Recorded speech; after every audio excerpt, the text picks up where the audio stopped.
Essayez de remonter votre arbre généalogique. Allez-y.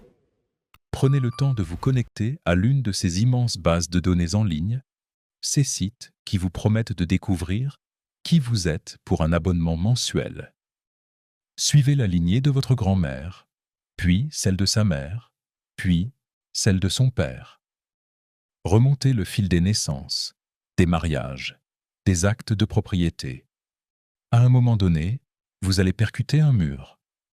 Ce ne sera pas un effacement progressif des archives, ce ne sera pas une lente décoloration de l'encre sur le papier, ni une douce glissade vers l'incertitude historique. Ce sera un mur de briques, massif, brutal et définitif. Un arrêt d'urgence où la documentation s'évapore tout simplement et où la piste devient glaciale. J'avais toujours supposé que c'était normal quand j'ai rencontré cette anomalie pour la première fois. Je me disais qu'il y avait des lacunes inévitables dans les registres historiques, des incendies accidentels dans les vieux palais de justice locaux, le chaos inhérent à une jeune nation qui n'avait pas encore appris à maintenir des archives dignes de ce nom. Mais ensuite, j'ai commencé à parler avec d'autres personnes qui enquêtaient sur leurs propres histoires familiales. Des gens de tous les horizons, de toutes les origines. Et j'ai découvert qu'ils percutaient exactement le même mur, exactement dans la même décennie.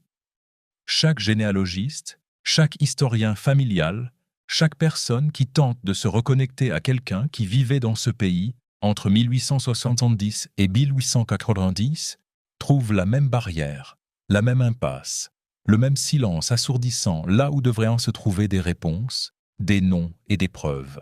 Avant que nous n'allions plus loin dans ce labyrinthe, je vous demande de vous abonner à cette chaîne, de partager cette archive autour de vous et de me dire dans les commentaires depuis quelle ville vous regardez cette vidéo et depuis quelle ville vous essayez de reconstruire votre propre passé.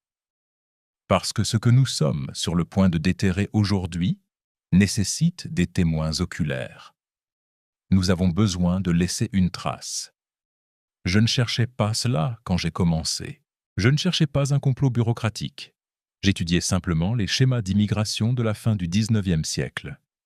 J'essayais de croiser des documents de naturalisation avec des données de recensement démographique, un travail de généalogie, tout ce qu'il y a de plus standard. Le genre de recherche qui devrait être linéaire et ennuyeuse. Vous trouvez un nom en 1900, vous le tracez en arrière jusqu'en 1890, puis jusqu'en 1880, construisant patiemment une chronologie de l'endroit où se trouvait votre famille et du moment exact de leur arrivée. Sauf que je ne pouvais pas. Je ne pouvais absolument pas le faire.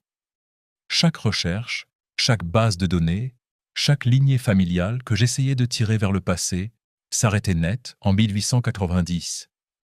Non pas parce que les gens n'existaient pas, non pas parce qu'ils n'étaient pas documentés, mais parce que la documentation elle-même avait été méthodiquement, chirurgicalement retirée de l'existence.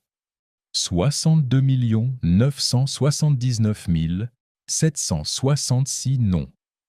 Leurs adresses, leurs métiers, leur statut migratoire, leurs papiers de naturalisation, la structure exacte de leur famille.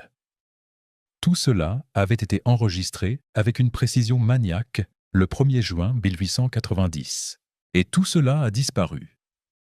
L'histoire officielle dit qu'ils ont été détruits par un tragique incendie le 10 janvier 1921 dans le sous-sol du grand bâtiment du département du commerce à Washington. Mais les mathématiques disent autre chose. Les mathématiques nous racontent une histoire d'effacement calculé. L'incendie de 1921 n'a détruit qu'environ 25% des registres. Seulement un quart. Alors, que s'est-il passé avec le reste ? Que s'est-il passé avec les 75% restants ? Pour comprendre l'ampleur du vol, permettez-moi d'être très clair sur ce qui a été perdu ce jour-là. Le recensement de 1890 n'était pas juste un autre comptage de têtes. Ce n'était pas une simple formalité administrative. C'était la photographie la plus intime, la plus détaillée, la plus intrusive de la population jamais tentée par un gouvernement jusqu'à ce moment précis de l'histoire. C'était le tout premier recensement à utiliser le système de tabulation électrique inventé par Hermann Hollerith. Des cartes perforées qui allaient, quelques décennies plus tard, devenir la fondation même de la société IBM. C'était le premier recensement à poser des questions extrêmement pointues sur l'immigration et la naturalisation. Le gouvernement ne voulait pas seulement savoir où vous étiez né. Il voulait savoir depuis combien de temps vous étiez ici, si vous aviez déposé vos premiers papiers pour obtenir la citoyenneté, si vous étiez un citoyen à part entière, ou si vous étiez toujours classé comme un étranger. Il demandait quelle langue vous parliez si ce n'était pas l'anglais. Pour les femmes, les enquêteurs demandaient combien d'enfants elles avaient mis au monde et combien d'entre eux respiraient encore. Ils documentaient de manière exhaustive si vous aviez servi pendant la terrible guerre de sécession et si vous aviez porté l'uniforme de l'Union ou celui de la Confédération. Ils enregistrèrent la race avec un système de catégories si complexe et spécifique que nous ne les utilisons même plus aujourd'hui. Ils voulèrent savoir si vous étiez propriétaire de votre maison ou si vous étiez locataire, si vous aviez des dettes sur votre ferme, si vous saviez lire et écrire, si vous aviez des handicaps physiques ou mentaux. Pour la toute première fois dans l'histoire de la nation, ils ont créé des questionnaires individuels pour chaque famille, au lieu de simples listes de noms empilés sur une page. Des portraits détaillés de chaque foyer, qui vivait avec qui, quelles étaient les relations exactes de parenté, quelles étaient leurs origines, leur statut social. Ce n'était pas de la simple collecte de données, c'était un inventaire total, absolu et complet de qui étaient les citoyens à un moment de transition crucial. Et le timing rend cette destruction encore plus terrifiante. Le recensement de 1890 est le document qui a officiellement déclaré que la frontière américaine était fermée. C'était la fin de l'expansion sauvage. Le célèbre historien Frederick Jackson Turner a construit toute sa thèse monumentale sur l'identité américaine en se basant sur ce recensement précis, affirmant que la frontière avait forgé le caractère du peuple et que sa fermeture marquait la fin définitive d'une ère. 3 villes américaines venaient de dépasser le million d'habitants pour la première fois. Les résidents nés à l'étranger constituaient près de 15% de la population, le pourcentage le plus élevé jamais enregistré. Ellis Island allait ouvrir ses portes à peine 18 mois après la collecte de ces données. Ce recensement a capturé l'Amérique au moment exact, à la seconde près, avant que l'immigration massive via des centres de traitement officiels ne commence. Il documentait qui était déjà là, d'où il venait, depuis combien de temps il marchait sur ce sol, et s'il s'était intégré au système légal. C'était la ligne de base, le point de départ. Le grand registre de l'ancien monde juste avant l'arrivée fracassante du nouveau monde industriel. Et il a été réduit en cendres. Je ne vous demande pas de me croire, je vous demande de vérifier. Cherchez les protocoles de recensement du XIXe siècle. Regardez les règles. Tous les recensements précédents, de 1790 à 1880, possédèrent des copies locales de sauvegarde, soigneusement archivées dans les bureaux des comtés et des États. Si un registre central venait à être compromis, il y avait toujours une copie locale à laquelle se référer. Le recensement de 1890 a été le tout premier pour lequel le gouvernement a délibérément rompu, avec un siècle entier de protocoles rigoureux. Ils n'ont pas exigé, ni même permis, que des copies locales soient conservées. Le recensement de 1890 n'existait que dans un seul et unique endroit au monde, à Washington. Quand l'original a brûlé, il n'y avait aucun filet de sécurité, rien sur quoi s'appuyer. Et l'endroit exact où ils ont choisi de stocker ce document unique défie toute logique institutionnelle, à moins de considérer que la vulnérabilité était le but recherché. Pensez à l'architecture de cette vulnérabilité. Le sous-sol du bâtiment du commerce abritait une chambre forte ignifugée, spécialement conçue pour résister aux pires incendies. Le recensement de 1880 était rangé à l'intérieur de cette chambre forte. Le recensement de 1900 était à l'intérieur. Le recensement de 1910 était à l'intérieur. Mais le recensement de 1890, le plus important, le plus détaillé, le seul sans copie de sauvegarde. Il était empilé à l'extérieur de la chambre forte. Il reposait sur de simples étagères en bois de pin, dans une salle d'archives non verrouillée. Et où se trouvait cette salle? Juste à côté de la chaufferie, juste à côté d'un atelier de menuiserie rempli à ras bord de sciure et de copeaux de bois hautement inflammables. Les propres rapports des archives nationales le décrivent avec une froideur bureaucratique. Le recensement de 1890 était premier sur le chemin des pompiers. Pourquoi le recensement le plus révolutionnaire de l'histoire, la seule décennie sans redondance locale, a-t-il été la seule collection exclue de la protection inifuge? Ce n'est pas une coïncidence, c'est un schéma qui se répète avec une précision troublante. Voici ce qui s'est réellement passé ce fameux 10 janvier 1921. Vers 5 heures de l'après-midi, la grande majorité des employés du bâtiment du commerce avaient déjà terminé leur journée et étaient rentrés chez eux. Le bâtiment se vidait. Un pompier affecté au bâtiment, un homme nommé James Foster, a remarqué de la fumée qui s'infiltrait à travers les ouvertures, autour des tuyaux, qui reliaient à la chaufferie à la salle des archives, dans le sous-sol. Il n'a vu aucune flamme, juste de la fumée épaisse qui rampait à travers les fissures. Il l'a immédiatement signalé au bureau de la sécurité. La réponse a été massive. Plusieurs casernes de pompiers ont convergé vers le bâtiment. Incapables d'accéder directement au foyer à cause de la fumée aveuglante, les pompiers ont percé plus d'une douzaine de trous à travers le plancher du premier étage, un plancher composé de bois massif et de 6 pouces de béton. À travers ces trous, ils ont déversé 20 lances d'eau à haute pression, inondant littéralement le sous-sol. À 9h45 du soir, l'incendie était officiellement maîtrisé. Mais les pompiers ont continué à noyer les points chauds pendant des heures pour éviter toute reprise. Et puis, la chose la plus étrange s'est produite. Une fois le feu éteint, le greffier en chef a simplement ouvert les fenêtres pour évacuer la fumée et, à l'exception de quelques veilleurs de nuit, tout le monde est rentré chez soi. Aucun effort immédiat de sauvetage, aucun protocole d'urgence pour récupérer les documents détrempés, aucun sentiment d'urgence face à des millions de pages inestimables baignant dans l'eau sale du sous-sol.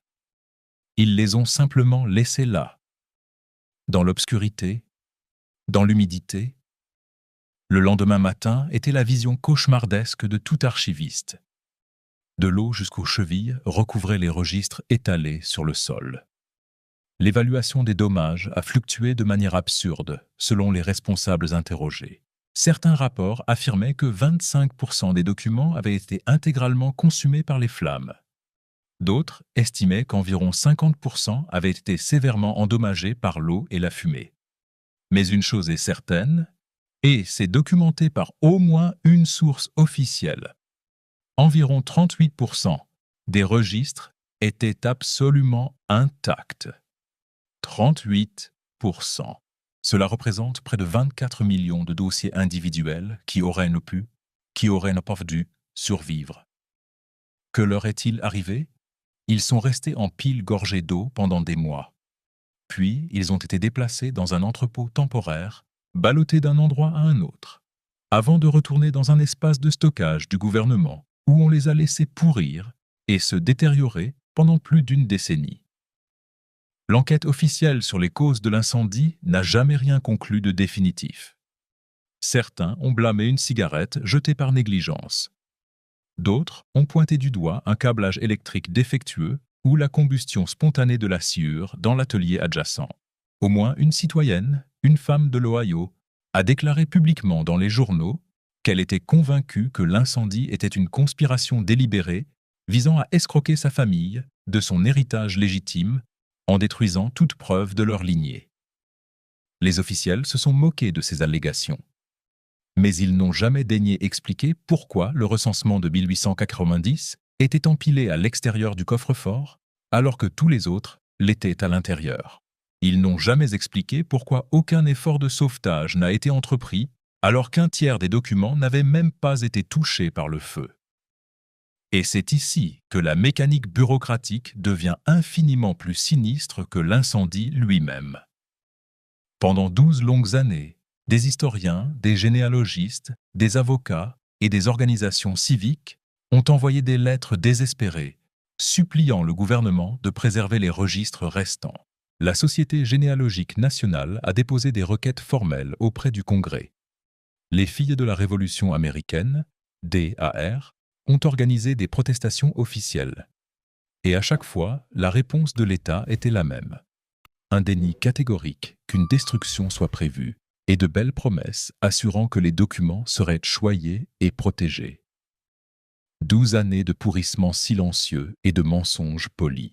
Puis, en décembre 1932, le greffier en chef du bureau du recensement a envoyé une liste de routine aux bibliothécaires du Congrès.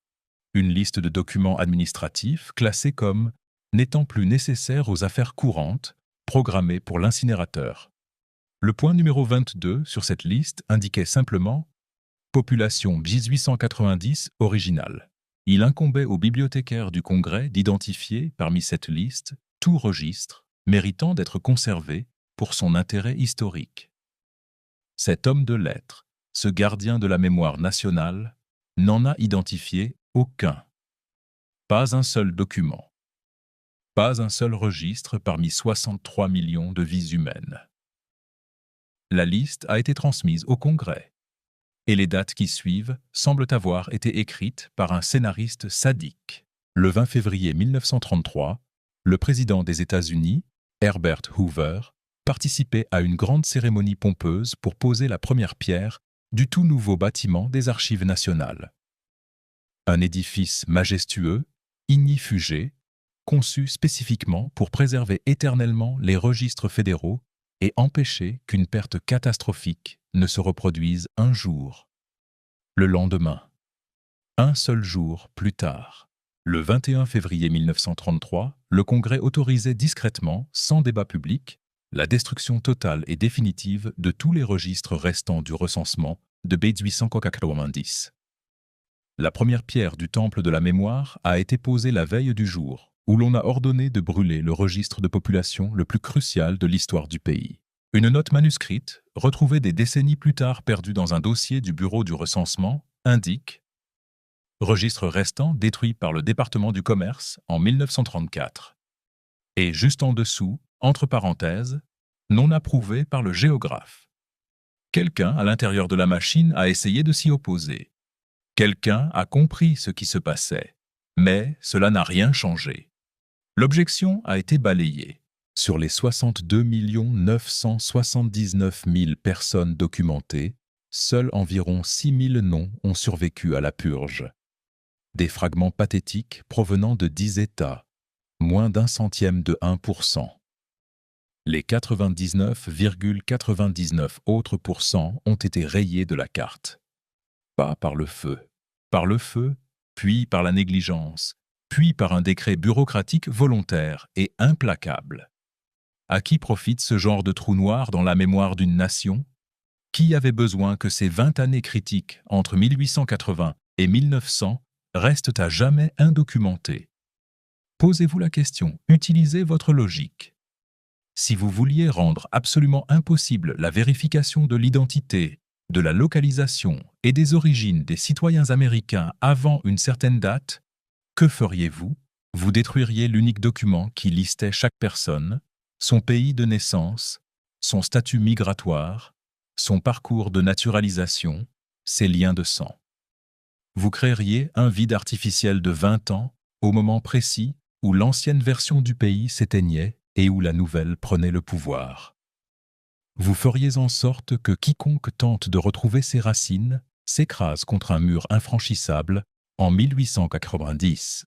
Vous veilleriez à ce que la ligne de base, le registre de qui était légitimement présent avant les grandes vagues de migration industrielle, s'évapore. Et ensuite, de manière tout à fait cynique, vous construiriez des archives nationales somptueuses pour protéger tout ce qui viendrait après, tout en ayant soigneusement incinéré tout ce qui précédait. Mais le recensement n'est qu'une pièce du puzzle. Élargissons la focale, car le vide n'existe jamais de manière isolée. Regardez ce qui se passait au niveau local. Avant les années 1900, la plupart des États n'exigeaient même pas de certificat de naissance. Quand la sécurité sociale a été instaurée en 1935, Des millions de citoyens ont dû supplier l'État de reconnaître leur existence en fournissant des bouts de papier, des bibles familiales ou des témoignages de voisins, parce que l'institution n'avait aucune trace de leur naissance. Et pour ceux qui comptaient sur les registres des comtés locaux, les généalogistes connaissent un terme terrifiant: les comtés brûlés, burned counties. Il s'agit de régions entières où les palais de justice locaux ont mystérieusement pris feu, emportant avec eux tous les actes de propriété, de naissance, de mariage et de décès. Pensez-vous que c'était accidentel? 40% des comtés de l'Alabama ont perdu leurs archives dans les flammes, 40% en Géorgie, 60 des 95 comtés du Tennessee ont subi des pertes documentaires catastrophiques. Dans certains cas, le même palais de justice a brûlé 2 ou 3 fois en quelques années. Des témoins ont parfois rapporté avoir vu des employés sortir discrètement des caisses de documents avant même que les flammes ne soient visibles.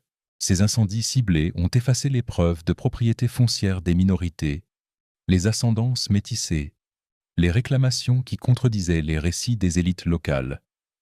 Un génocide de papier, pur et simple. Et pendant que le papier brûlait, que faisait-on des êtres humains?